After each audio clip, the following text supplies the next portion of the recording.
road bike versus flat bar, which is actually better for your body. Hi, this is Charlie Fuller, and let me tell you something bike shops won't always tell you. The bike you're riding right now might be doing more damage to your back, shoulders, and your glutes than a bad mattress. and the fix isn't a new bike. It's understanding how different frames affect your body before you clip in. Now, when most people think about cycling, they think about the legs, cardio, and calories. What they don't think about is what their spine is doing the entire ride. And if you're over 60, this is where the real story is. Good posture on a bike isn't about looking proper. It's about distributing your body weight so that your muscles share the load rather than dumping it all on your joints, lower back, and your neck. Now, get that wrong, and it doesn't matter how low impact cycling is. You're going to feel it the next morning. And here's the thing. Not all bikes put your body in the same position. And depending upon which frame you're riding, you either are working your body or quietly working against it. Now, I see a lot of seniors riding bikes that have sat in the garage for like 50 years, and now they're riding these antiques. No thought about what's best for their posture, just the fact that they have this relic and they didn't have to pay a red cent for it. No thought whatsoever about the fact that bikes and their bodies have undergone numerous changes and are probably doing them more harm than good. So let's talk about two of the most common options that you're going to see out there.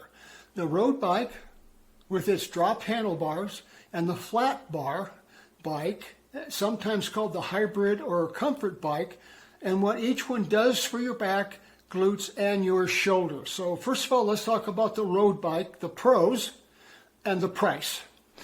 The road bike is what I've ridden for years. Drop handlebars, a leaning forward position, narrow saddle, lightweight frame. It looks fast because it is. And in terms of efficiency, nothing beats it. The positives are real. When your posture is correct on a road bike, and that's a big win, you actually engage your core constantly. Your glutes fire hard on every pedal stroke because of the forward lean. Your hamstrings and your hip flexors work throughout the full range of motion. For cardiovascular output and lower body strength, the road bike is exceptional. But here is the price. That aggressive forward tilt flexes and bends your lumbar spine for the entire ride. And if you have any disc problems, any stiffness, any history of lower back problems, and let's be honest, most of us over 60 have at least a footnote in that chapter. A road bike can turn a pleasant 50-minute ride into a 2-day recovery project. Your neck is craned upward so you can see the road, which compresses the cervical spine, and your shoulders, rolled forward in that hunched position, are doing isometric work the whole time just to keep yourself stable. Now, I'm not saying that road bikes are unsuitable for seniors, but I will say without proper bike fitting, the road bike will find your weak spots and exploit every single one of them. I can remember riding a dirt motorcycle and always wearing a kidney belt, which gives me extra support for my back and abdomen. And today, I ride mostly the road bikes, but I still use a support while riding. I found that I'm less sore because of this practice. What I use is fairly thin compared to what I used to ride on my motorcycle, but it does make a big difference. The flat bar bike, the underdog with a strong case. Now, the straight handlebar bike, and I want you to drop any idea that this is the easy option or the lesser bike. It isn't. The flat or upright handlebar puts you in a more neutral spine position. That's good. Your torso is more vertical, which means less strain on your lumbar disc, less neck compression, and your shoulders sit in a far more neutral, relaxed position. For anyone with a history of back surgery, arthritis, or shoulder issue, and I know from personal experience how real those are, this positioning is not a compromise. It's smart engineering. The positive for seniors are significant.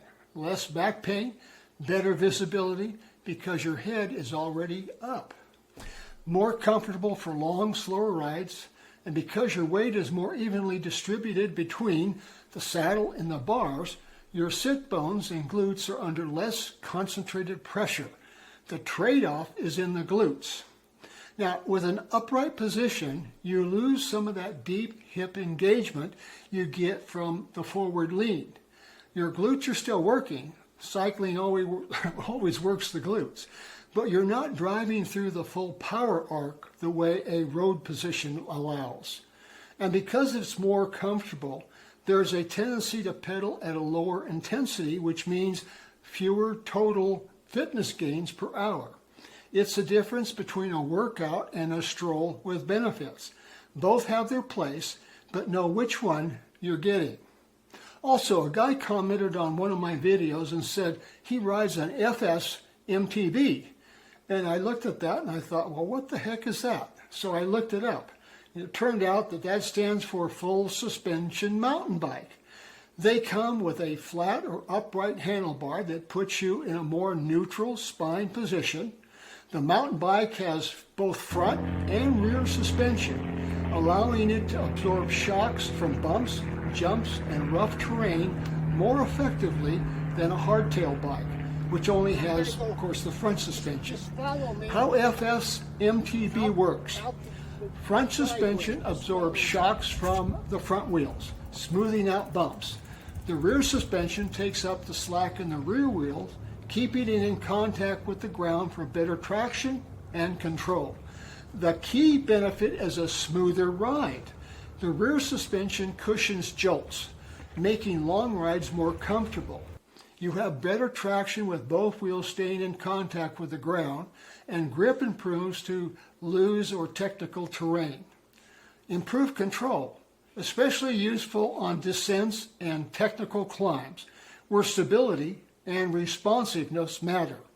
Versatility excels on a wide range of trails, from flowy single tracks to chunky downhill courses. The trade-off is its weight. FS bikes are generally heavier than hardtail due to the extra suspension components.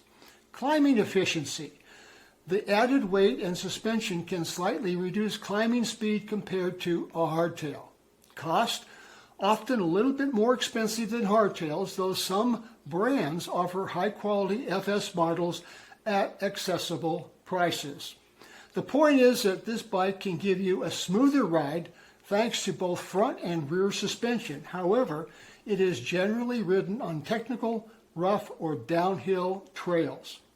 In short, the FS MSB is ideal for riders who prioritize trail versatility, comfort, and control over lightweight climbing efficiencies. The verdict. What's actually the best for your back, glutes, and your shoulders? Now here's where I land after 30 years in the saddle. The best bike for a senior isn't the fastest bike. It's the one that lets you ride tomorrow. For your back, the flat bar wins, especially if you have any disc or lumbar history.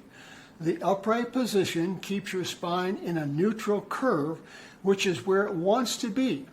If you insist on a road bike, invest in a professional fitting. It's the difference between chronic tightness and a ride that you'll actually enjoy. Now for your glutes, the road bike has the edge, if you can sustain the position. The forward lean and the lower saddle to bar drop activates the glutes more completely. But here's the workaround on a flat bar. Raise your cadence and add resistance. You can close that gap. For your shoulders, flat bar without a question. The road bike position turns your shoulders into a stabilizing brace for 40, 50, or 60 minutes at a time. That's not what shoulders are designed for. An upright position lets them relax, which matters enormously as we age and rotator cuff tissue becomes less forgiving. My personal answer, I ride both, and I treat them as different tools for different days. If I'm looking for long miles, flat terrain, and a good back day, I'll ride my road bike. Recovery ride, rough morning, I just want to stay in motion. I'll use the flat bar.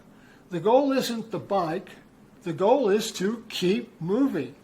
Now, wherever you are on this, whatever bike is leaning against your wall right now, the most important thing I can tell you is your posture doesn't just affect your ride. It affects your spine, your hips, and your quality of life off the bike just as much as it on. Pay attention to it. It's worth the investment. Now, if you found this useful, share it with someone who's still riding through the discomfort and calling it normal. And as I always do, drop your questions and I'll be happy to respond. I read every one. This is Charlie Fuller, and I'll see you on the road.